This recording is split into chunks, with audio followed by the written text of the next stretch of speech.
Salut les devins, c'est Saikyu. On se retrouve aujourd'hui pour mon résumé complet en français du chapitre numéro 75 de Boruto qui porte le titre du Royaume de Dieu ou bien le domaine de Dieu. Les deux synonymes sont valables. Chapitre pour lequel je vous remercie infiniment d'être là au rendez-vous pour son résumé et les images dans leur totalité qui vont vous être révélées durant cette vidéo, mais pour lequel je vous invite plus que jamais à également aller le lire lorsqu'il sortira. Il est extrêmement dense, il contient énormément d'informations, beaucoup d'éléments visuels et textes, dialogues à la fois. Les deux sont clairement à prendre en considération dans leur propre jus et comme d'habitude, je vous partagerai un lien de lecture, que cela soit dans l'onglet communauté de cette chaîne YouTube, sur ma page Facebook et Twitter, vous avez les liens en description, c'est @saikyu20, c'est pas très difficile à trouver. Il sortira ce dimanche 20 novembre 2022 à 16h et sa page de couverture concerne le Daemon. Et vous allez voir que dans une certaine mesure, il est quand même concerné par ce chapitre, mais tout d'abord, Amado émet son désir que Kawaki pose un Sokama sur un nouveau clone de sa propre fille, non pas à Kawaki mais à Amado, qui sera fait. Cela permettra à Amado de transférer les souvenirs et la conscience de sa propre fille défunte. C'est pour cela qu'il avait besoin de Kawaki jusqu'à ce jour. Et le Kama, le Sokama, peut être considéré alors, selon Amado, comme un pouvoir divin. Ce type de pouvoir-là peut d'une certaine manière détournée redonner vie à la fille de Amado, une vie plutôt artificielle étant donné qu'elle est décédée, en sachant que Amado a la capacité de créer un clone de son corps, mais pas de son esprit, en tout cas pas sans le sceau Kama, d'où l'importance d'avoir un tel sceau qui soit vide, pour pouvoir lui implanter des souvenirs et une conscience. Cela fait alors écho à la fois à l'une de mes vidéos qui établissait plus ou moins cela, et à une vidéo plus récente dans laquelle je vous disais que pourquoi pas, Momoshiki pourrait s'intéresser au Kama vide de Kawaki pour tenter lui-même de s'y implanter. Alors cela n'est pas encore acté, mais il me semble que la porte est entrouverte. À la suite de cela, Amado va expliquer les conditions de la mort de sa fille, qui se dénomme Akebi, A-K-E-B-I. Mais Shikamaru va prendre un maximum de précautions qui vont même choquer un petit peu Naruto et Boruto.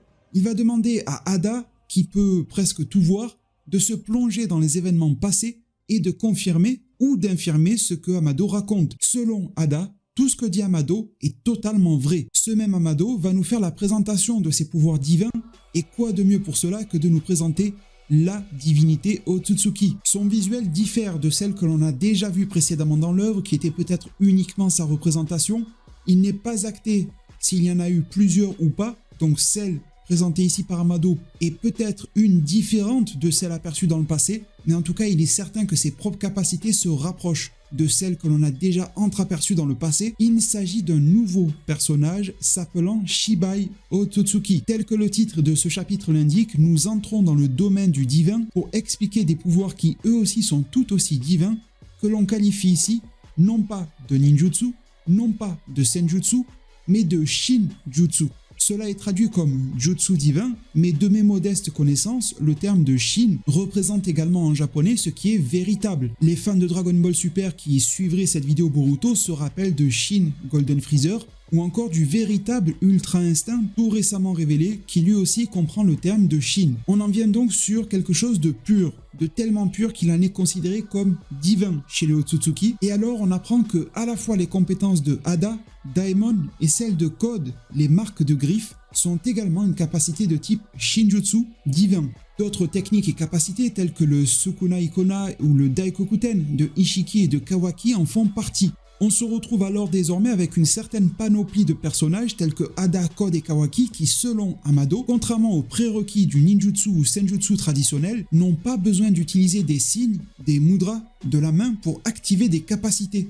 C'est cela notamment qui en fait une capacité divine. Amado va poser un petit peu les contours des capacités de Shibai Otsutsuki en nous expliquant que, par exemple, lorsqu'il a besoin d'attaquer, un mouvement de bras soutenu lui permettrait de créer une tempête de vent, de type alors Futon. Quand il s'est mis à pousser un cri, c'est un orage qui a retenti, comme du Raiton. Amado qualifie cela de capacités effrayantes. Ce même personnage revient sur les conditions de la mort de sa fille à nouveau, en actant le fait que le clone corporel en tout cas de sa fille est bel et bien Delta, mais que ce clone-là est malheureusement mentalement très différent de sa propre progéniture. La fille d'Amado Sanzu, Akebi Sanzu, avait une maladie incurable.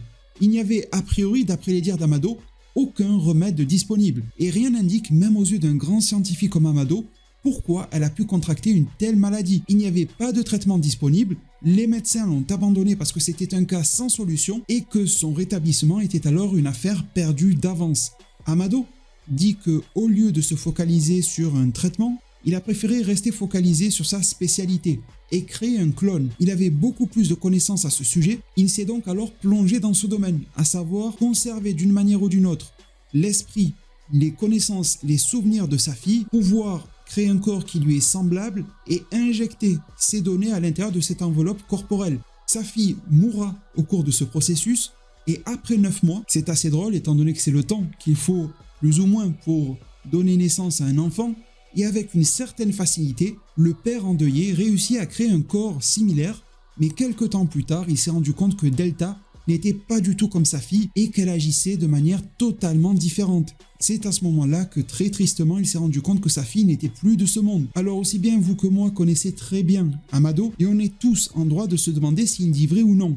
On a déjà Ada qui s'est mise à premièrement confirmer ses dires, et on sait que Ada ne porte pas Amado dans son cœur. La scène, comme vous l'avez vu à l'écran, s'est plongée dans divers souvenirs, et Amado avait l'air quand même assez sincère. On a vu qu'il s'est également rapproché de Ishiki pour pouvoir se rapprocher de Kawaki et du Sokama qui pourrait sauver sa fille. Mais c'est alors que pour avoir un dernier niveau de confirmation, Momoshiki et Boruto vont parler et discuter à l'intérieur de leurs propres esprits partagés. Au cours de cette discussion, Boruto va interroger Momoshiki sur Shibai Otsutsuki et son pouvoir divin.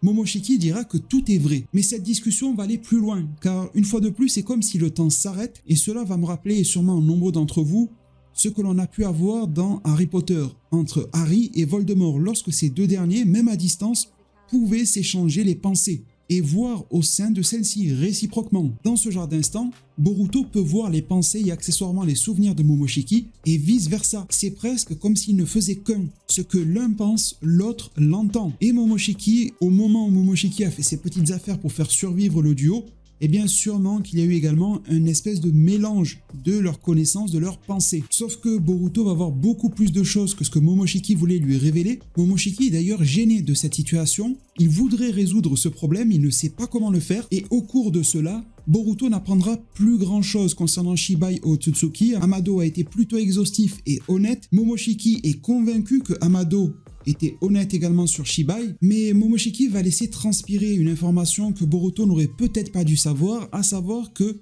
Momoshiki pense que Amado ment tout de même, au moins un minimum, concernant les capacités de Ada. Alors autant sa capacité liée au Senrigan et à la clairvoyance est véritablement du Shinjutsu, des pouvoirs divins. Mais par contre, le fait de pouvoir rendre tout le monde amoureux n'est pas quelque chose dont il a la connaissance du côté de Shibai. Alors que pourtant, Momoshiki laisse transparaître à Boruto le fait qu'il a une connaissance absolue sur les jutsu du monde. Mais cette espèce d'amour forcé que cause Ada envers les autres lui est totalement inconnue. Le malaise se ressent en Momoshiki. Amado fait comme si ce pouvoir de Ada était du Shinjutsu alors que ça semble être plutôt quelque chose d'artificiel, implanté ou que Ada possédait avant même de recevoir des cellules de Shibai. Quelque chose n'est pas naturel vis-à-vis de cela et quelque chose se trame en fond.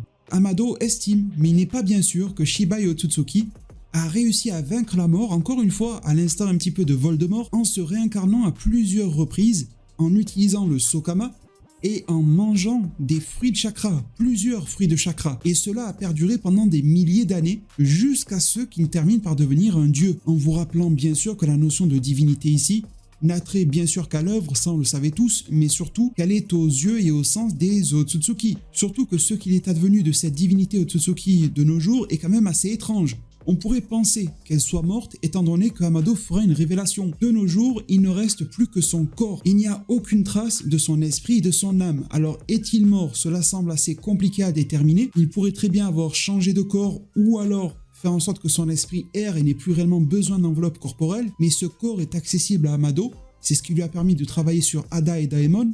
Ça explique aussi pourquoi Ada pouvait voler dans le chapitre précédent. Personnellement, vous me direz en zone commentaire, ça me fait tout de même beaucoup penser au cas de l'Edo Tensei. Il faut retrouver le corps en plus de pratiquer un certain jutsu pour pouvoir ramener des morts à la vie. Serait-ce l'avènement du retour de l'Edo Tensei? En tout cas, Amado semble s'être spécialisé dans le clonage de personnages morts. On l'a vu avec Kashin Koji et Jiraiya. Il avait le corps à sa disposition suite à sa défaite face à Pain, corps que Kabuto lui-même n'a pas pu retrouver pour l'Edo Tensei. On a compris pourquoi, même si on n'a pas encore tous les détails, mais on commence à y voir un petit peu plus clair. Et idem pour Shibai.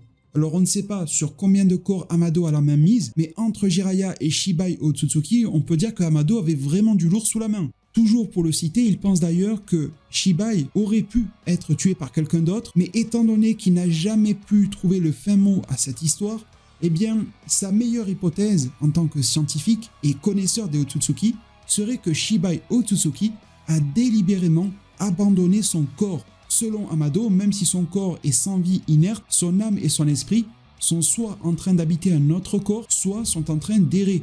Si jamais vous pensiez être au bout de vos surprises, sachez que ce chapitre vous en réserve une belle de taille pour le clôturer. À savoir que ce dysfonctionnement communicatif qu'il y a entre Boruto et Momoshiki ne va pas s'arrêter, au contraire. Boruto va avoir une sorte de vision ultime de clôture de chapitre, son Byakugan lié à Momoshiki va même s'activer, et la scène transmise semble se passer de nuit aux abords du village de Konoha. L'équipe Ino Shikacho semble être aux prises d'un certain ennemi, tandis qu'un combat a lieu entre Kawaki en mode Kawashiki face à Mitsuki en mode ermite, mode que l'on n'a pas vu depuis bien longtemps dans le manga. L'anime l'avait un petit peu rafraîchi sans plus non plus, et Sarada tente de s'interposer ou de couper court à ce combat. Mais la vision s'estompe, Boruto est en transpiration, Ada le remarque, on ne sait pas si elle a pu lire ou pas au travers de cette vision. On sait que sa pseudo-omniscience a quelques limites aussi, ce qui fera de ce chapitre un chapitre extrêmement dense du début à la fin, se clôturant lui-même sur un gros suspense et une projection vers l'avenir dans le manga Boruto, avant même son ellipse, étant donné que les jeunes aperçus dans cette vision de Boruto ne semblent pas avoir vieilli du tout. Mes très chers devins, cela met un terme à ce résumé du chapitre numéro 75 du manga Boruto, j'espère que cela vous a plu. Enfin, Boruto se réveille. Je trouve que les chapitres derniers étaient pas si mal que ça. Il y avait tout de même, on va pas se le cacher, une sensation de torpeur qui commençait à s'installer à l'intérieur de ce manga. Une bouffée d'air frais vient de nous être apportée. C'est assez cool de voir que les deux thématiques principales, plutôt ancestrales de Naruto, Naruto Shippuden et les nouveautés de Boruto se rejoignent ici. Le côté mythologique Otsutsuki à son paroxysme et le côté également scientifique, voire même cet aspect un petit peu cyberpunk qui a pu être apporté dans l'œuvre de manière plus ou moins contemporaine. Merci d'avance pour toute la force, pour vos abonnements, pour la cloche des notifications, pour un maximum de pouces bleus, vous savez que ça m'aidera beaucoup. Je vous en remercie vraiment de tout cœur par avance. Merci vraiment pour tout, prenez tous extrêmement bien soin de votre futur et à plus pour de prochains arts divinatoires.